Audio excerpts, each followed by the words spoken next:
Masechet Ketuvot Daf Tetvav, on commence Bezrat Hashem au Daf Yud Dalet Amud Bet, en bas à la Mishnah. Amar Rabbi Yossi. Donc à la Mishnah du Daf Yud Dalet Amud Bet, vers le bas, Amar Rabbi Yossi, Maseh Betinoket Sherda Lemalot Maim Min Ain. Maseh Betinoket Sherda Lemalot Maim Min Ain, c'est l'histoire sur une petite fille qui est allée puiser de l'eau de la source. Venenza, elle a été violée. La question qui se pose maintenant, c'est est-ce qu'elle pourra se marier avec un Kohen, oui ou non? On ne sait pas qui est le violeur, on ne sait pas si c'est un juif ou un goy, donc on ne sait pas si cette fille-là, elle est kshera pour un Kohen ou pas. Amar Rabbi Yochanan ben Uri, Imrov Anshair Masin la Keuna, Arezut Inase la Keuna. Si la majorité des gens de la ville sont des gens qui peuvent marier leur fille, leur femme à un Kohen, enfin leur femme après leur mort, c'est des gens qui ne rendent pas par leur relation, la femme psoula un Kohen, alors celle-là aussi, elle est kshera pour un Kohen, elle pourra se marier avec lui. Amar le Rava le Rav Nachman. Rava demanda à Rav Nachman. On ne comprend pas cette Mishnah. Cette Mishnah qui dit tout dépend du Rov. Est-ce qu'il y a une majorité de ksherim, elle est kshera? Sinon, non. On a vu pourtant une marloquette entre Rabban Gamliel et Rabbi Yoshua. Est-ce que la femme qui est allée avec un homme inconnu, est-ce qu'elle est kshera ou psoula? Et on a vu là-bas que selon Rabban Gamliel, elle est kshera, selon Rabbi Yoshua, elle est psoula. Donc notre Mishnah qui dit qu'il faut un rov, une majorité, comme qui elle pense. Rabbi Yochanan ben Nuri de Amar Keman, comme qui dit Rabbi Yochanan ben Nuri. Ike Rabban Gamliel a filu berov psulin nami marchar. Si comme Rabban Gamliel, même si tu as une majorité de psulim, de goïm, elle est quand même kshera. Elle est quand même kshera, du moment que elle dit qu'il était juif, c'est bon, il n'y a pas besoin de plus que ça.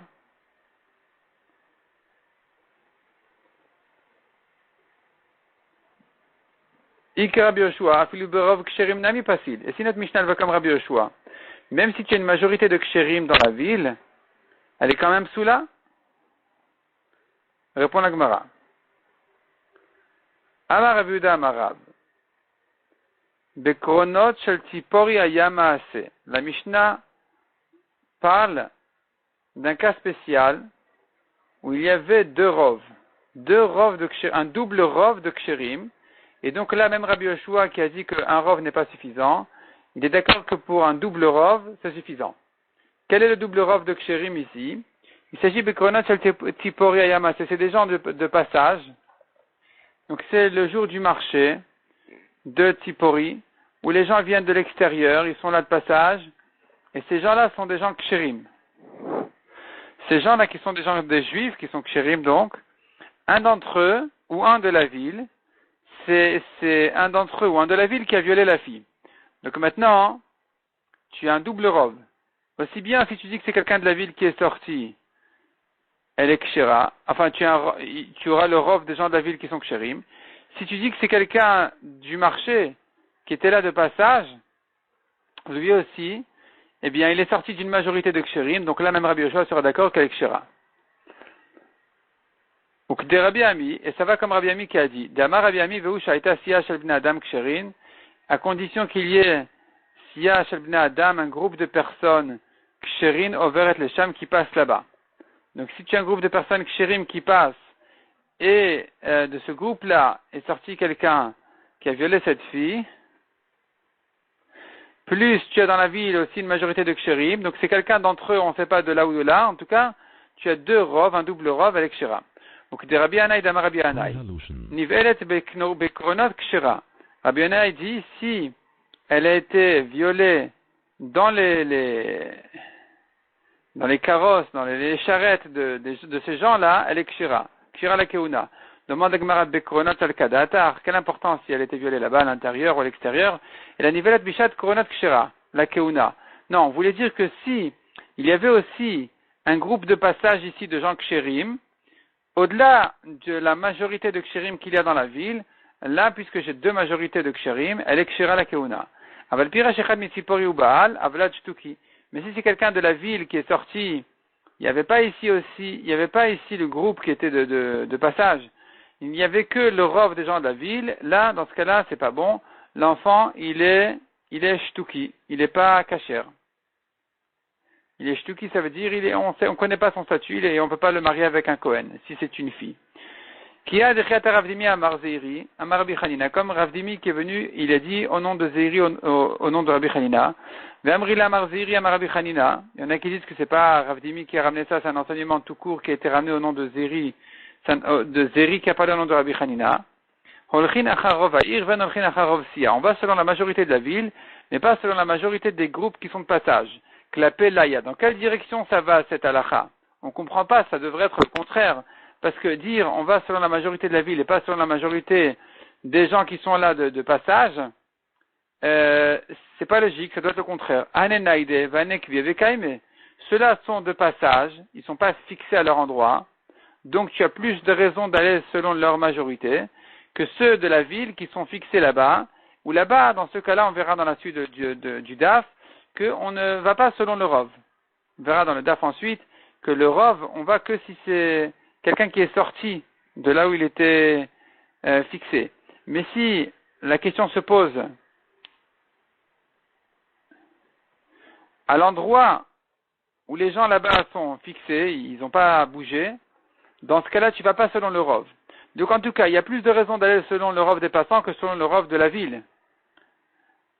Et là répond la Gemara, Olchin achar Rov ha'ir, vehu deika Rov sia ba'ada. Il faut corriger un peu et dire comme ça, on va selon la majorité de la ville, à condition que tu aies une deuxième majorité, qui soit la majorité du groupe des gens qui sont là de passage.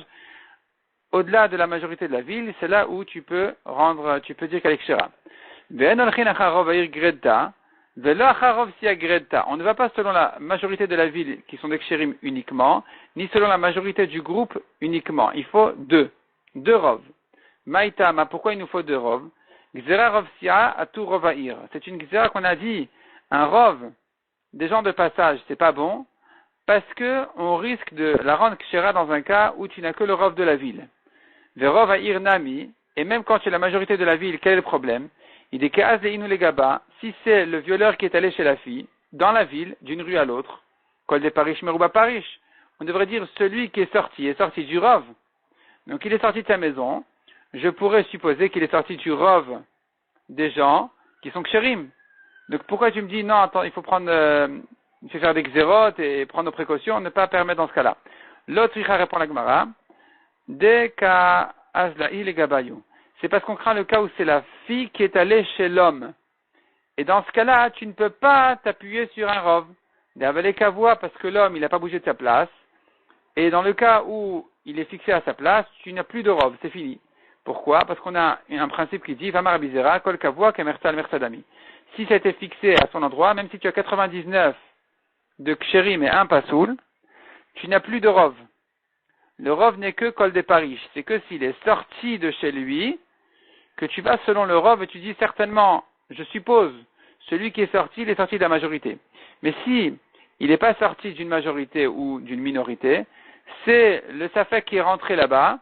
Quand le safek est rentré là-bas, alors tu ne considères ça plus comme un rov. Donc dans le cas où la fille est allée chez l'homme, tu n'as pas de rov kshérim. Tu considères ça comme moitié-moitié. Tu considères ça comme moitié-moitié, tu auras un problème. Tu ne pourras pas dire elle est kshira. Et puisque dans le cas où elle est allée chez l'homme, elle est psoula, alors on a dit que dans le cas où l'homme est allé chez elle, elle est aussi psoula. Et on a dit non seulement dans la ville, mais même dehors. Par contre, si tu as deux rovs, tu as le rov de la ville plus le rov des voyageurs, là c'est bon. Est-ce qu'on a besoin de deux rovs? Demande la Gemara. Ve'atanya, pourtant on a une braïta qui dit Teshachaniot kulan mochot besar shchuta. Si j'ai dans la ville 9 boucheries qui vendent de la viande cachère, ve'achat mocheret besar nevela, une qui vend de la viande pas cachère. Lakach me'achat mehen ve'no yodea me'ezemen lakach. Il est rentré dans un magasin, il ne sait pas lequel, il est sorti avec de la viande, il était complètement pris dans son daf, et voilà qu'il se réveille, il termine le daf, il se demande attends, mais dans quel magasin je suis rentré pour prendre cette viande-là? C'est quoi assour? Dans le doute, il ne peut pas manger la viande. C'est interdit parce qu'il doit craindre qu'il est rentré dans le magasin pas cachère, dans la boucherie pas cachère. Donc tu vois que quand le safek a eu lieu à l'endroit où il est fixé, il n'y a pas de rov. Par contre, Ubanimta, il est en train de marcher sur la rue et voici à ses pieds de la viande, alors achar arov. S'il y a une majorité de cachère dans la ville, il peut dire ça, c'est cachère. Donc tu vois qu'un rov est suffisant, on n'en a pas besoin de deux. Ritema, si tu veux dire, il s'agit d'un cas où la ville était ouverte, les portes étaient ouvertes et que donc nous avons encore un rov de l'extérieur, des katil ameruba me'alma. Il y a aussi la majorité de l'extérieur qui sont des shochatim ksherim. Là, en principe, les viandes tout autour de la ville aussi sont des viandes kashères. Donc là, tu as un double rov de l'intérieur et de l'extérieur. De Amar Rabbi Zera, la Gemara dit c'est faux. Même si la ville était complètement fermée et que la viande ne vient pas de l'extérieur, elle vient que de la ville, il me suffit d'un rov. Pourquoi on a dit pour la keuna qu'il faut deux rov? Répond la Gemara, Ma'ala subi yochasin. Effectivement, c'est une khumra spéciale que nous avons fait en ce qui concerne les mariages, de faire attention, de ne la permettre à un Kohen que si j'ai un double rov. Rov de la ville, rov de la ville ksherim, et rov de voyageurs qui soient aussi ksherim. Si je n'ai que le rov de la ville, c'est pas suffisant, rov de voyageurs, c'est pas suffisant, il faut les deux. Goufa Amar Rabbi Zera, la Gemara reprend et va étudier les paroles de Rabbi Zera qui a dit, Kol kavua kemer salmer tzadami.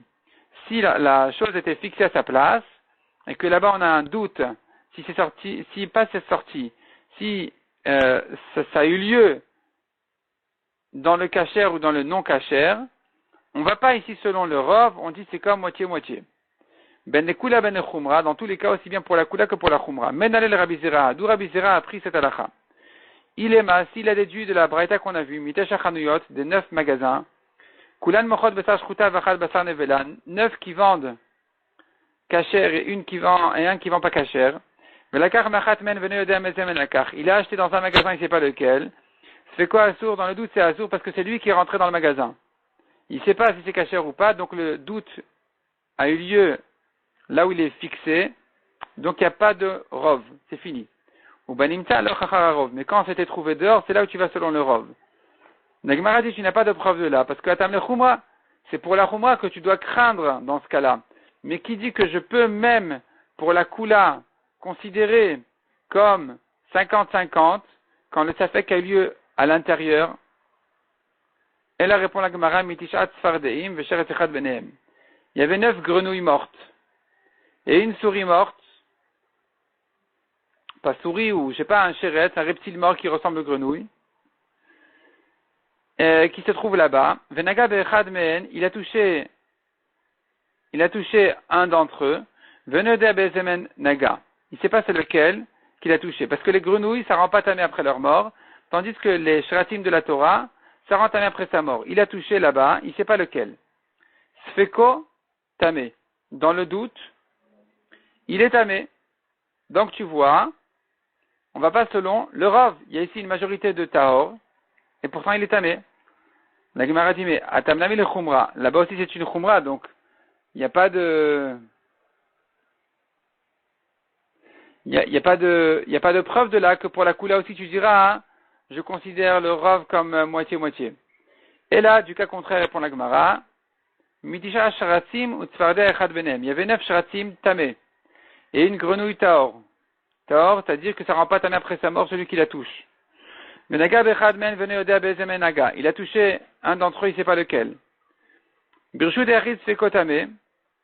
Si le doute a eu lieu dans un domaine privé, il est tamé, parce que nous savons bien, Sfek Touma, quelqu'un qui a un doute de Touma, si ça a eu lieu dans un domaine privé, il est tamé, dans un domaine public, il est taor. Donc ici aussi, j'ignore le fait que j'ai une majorité, minorité, je regarde pas tout ça. On dit, voilà un safek, il ne sait pas s'il a touché le taor ou le tamé.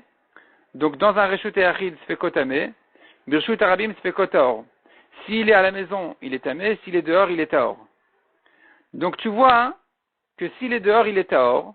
On ne dit pas, il y a un rov de tamé.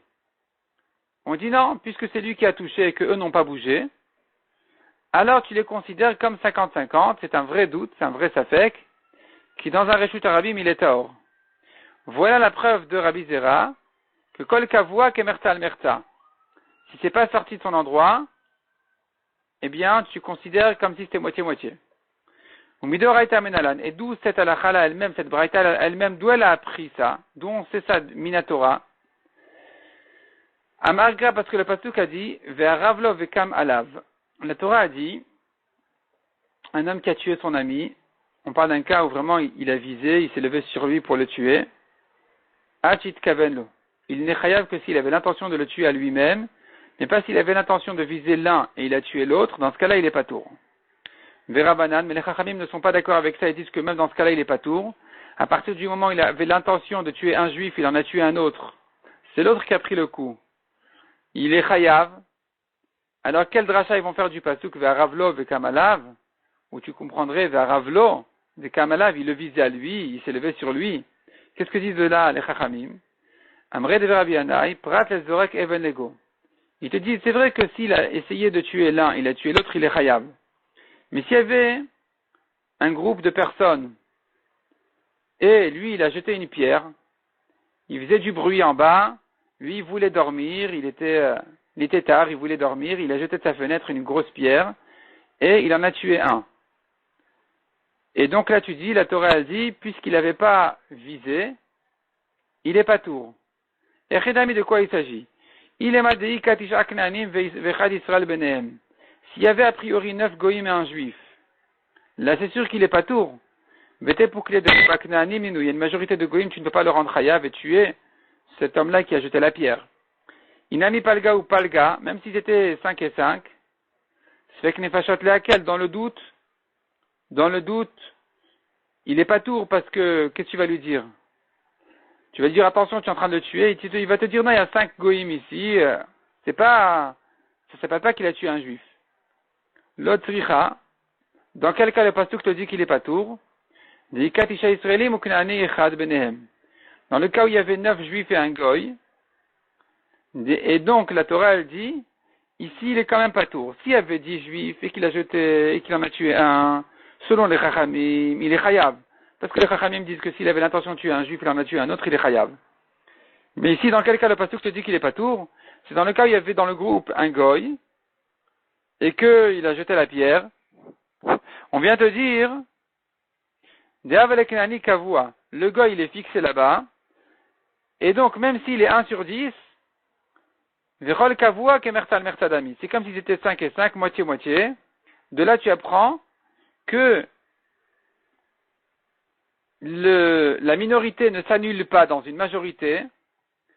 On ne va pas selon la majorité et complètement négliger, ignorer la minorité, non, elle a sa place, puisque elle n'a pas bougé et qu'elle est à sa place, alors elle garde son importance.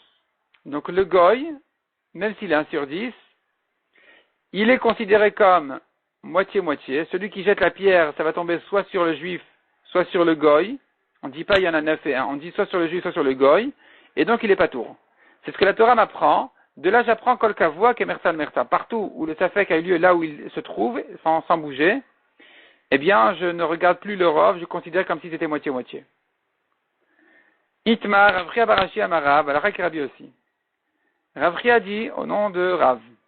La Lachal est comme Rabbi aussi de notre Mishnah, qui a dit que s'il y avait une majorité de kshérim dans la ville, la fille qui a été violée là-bas à la source, elle est kshera. Rav Chanan bar Rava Amarav, Ora Chaita. Rav Chanan dit au nom de Rav, non, on ne tient pas pour la halakha comme notre Mishnah, c'est un cas exceptionnel. En principe, c'est pas bon. En principe, elle est psoula pour la keuna.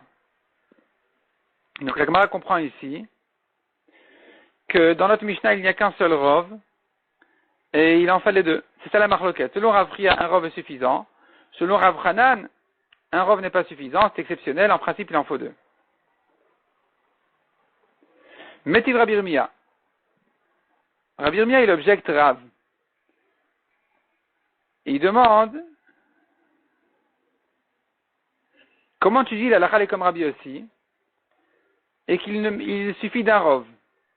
Ou liuchasin obeinan treroube, est-ce qu'il n'y a pas besoin d'un double rov pour marier une fille à un Kohen, Vatnan. Or nous avons une Mishnah qui dit, on tourne la page, Matzabatinok Mushlach, dans une ville mixte, goïm, juif, il a trouvé un bébé jeté, il le ramasse, il ne sait pas quel est son statut. Imra ovde kochavim, oved kochavim, majorité de goïm dans la ville, le bébé est goï. Donc s'il a trouvé le bébé à Paris, le bébé il est goï.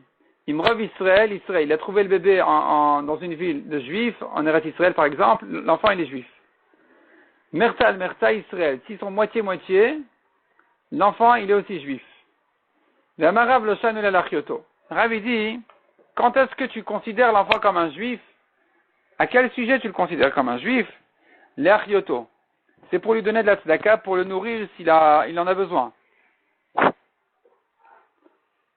Aval, les yursin, lo. Mais pour la marier si c'est une fille à un Kohen, c'est pas bon, même s'il y a une majorité d'Israël. On a dit l'enfant il est juif, c'est vrai. Mais pas pour la marier avec un Kohen. C'est pas suffisant. Donc tu vois qu'il faut un double Rav. Selon Rav. Alors on a vu juste au-dessus que Rav il a dit, la halakha est comme Rabbi aussi, que la fille qui était violée à la source, elle est kshera, alors qu'il n'y avait qu'un seul Rav. Ou Shmuel Amar, les fakir à la vetagal. Shmuel il dit que ce qu'on a considéré cet enfant-là comme un juif, c'est pour te dire que pendant Shabbat, on peut le sauver pendant Shabbat s'il est en danger. Par exemple, il y a un mur qui s'est effondré sur lui, tu vas faire ce qu'il faut, tu vas enlever les pierres et tout ce qu'il faut pour le sauver. Donc en tout cas, nous avons ici une contradiction dans Rav, qui d'une part a tranché la halakha comme Rabbi aussi de notre Mishnah qui se suffit d'un Rov. D'autre part, ici Rav dit, le bébé qui était trouvé dans la ville avec une majorité d'Israël, c'est pas suffisant pour la marier avec un Kohen, il faut deux Rov. Répond la Gemara, Ishta mitete, Rabbi Yirmiyah qui a ramené cette objection, ça lui a échappé, Hadama Ravuda Amarav, ce que Ravuda a dit au nom de Rav, Bikono Shatipori Ayamase, Havamase, que notre Mishnah parle d'un cas où il y avait un Rov de voyageurs, au-delà du Rov de la ville. Il y avait donc un double Rov, c'est pour ça qu'elle était Kshera. Donc tu n'as plus de contradiction dans Rav, tu peux trancher la halakha comme Rabbi aussi de notre Mishnah, que la fille elle est Kshera pour un Kohen, pourquoi? Parce que on avait un double Rov dans la Mishnah. Ou le Rav Hanan Barava Dama Chaita, selon Rav Hanan qui a dit que notre Mishnah n'est pas la halakha, c'était une exception. Donc, tu voudrais dire de là que malgré le double Rov, il ne faudrait pas dire qu'elle est Kshera pour un Kohen. Kashiaha. Alors tu as une Kashia avec Rav qui a dit à propos du bébé qui a été trouvé que un double Rov est suffisant.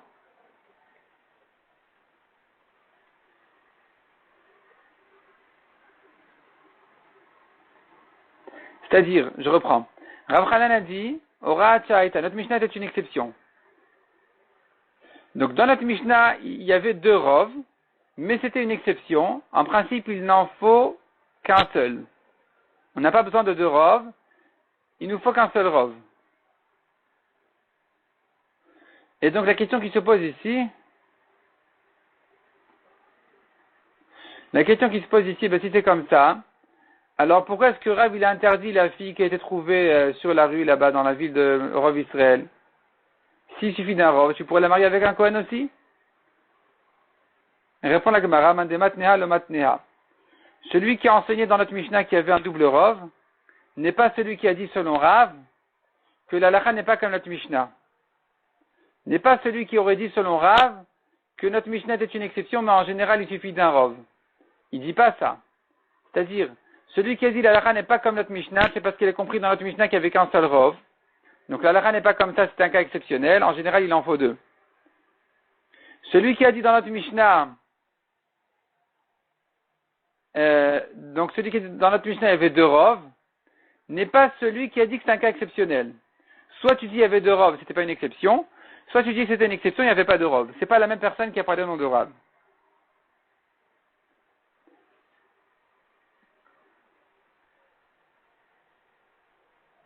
Goufa, la Gemara reprend cette Mishnah qu'on a ramenée ici au passage.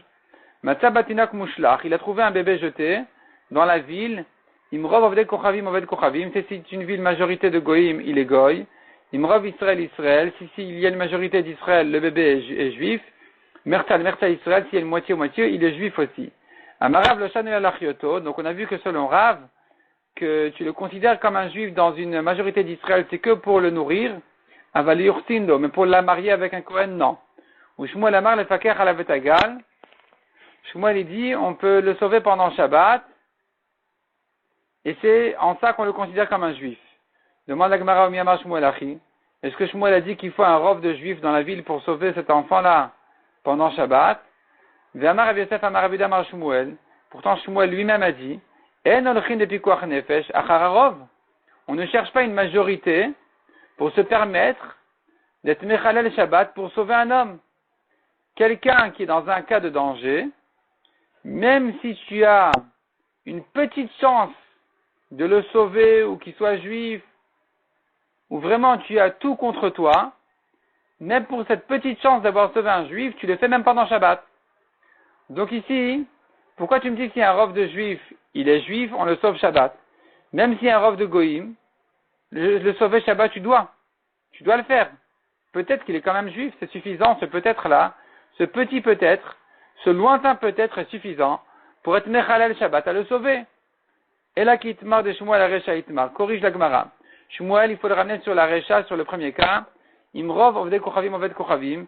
S'il y a une majorité de goïm dans la ville, il est goy. Amar Shmuel, ulfaker alavetagal enoken. Je viens dessus, Shmuel, et dit attention, quand cet enfant-là, il est en danger pendant Shabbat, là, il est plus goy. Tu dois faire attention à le sauver.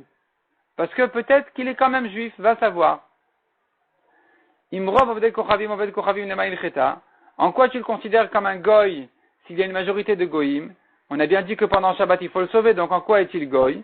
Amar papa la chilon evelot. Il peut manger pas kasher. On peut lui donner à manger pas kasher. Imrov Israël lema ilcheta. Quand il y a une majorité de juifs, tu le considères comme un juif. En quoi tu le considères comme un juif? Amar papa la chilon aveda. S'il a perdu un objet, tu peux le lui rendre. À un goy, on n'a pas le droit de rendre un objet perdu. À un juif, on doit rendre un objet perdu. Ici, comme il y a une majorité de juifs, tu lui rends l'objet perdu. Mersa Israël, quand il y a une moitié-moitié, tu le considères comme juif, les maïl cheta. En quoi tu le considères comme juif? Pourquoi? Pour quelle chose tu vas le considérer comme un juif? En quoi c'est différent du cas de Rov Israël? Dans tous les cas, on a dit il est juif. Donc ici, en fait, dans les trois situations, il a un certain degré de juif. Même s'il y a une majorité de goïm, on a dit, il est quand même un peu juif dans le sens où tu es mechalel Shabbat pour le sauver.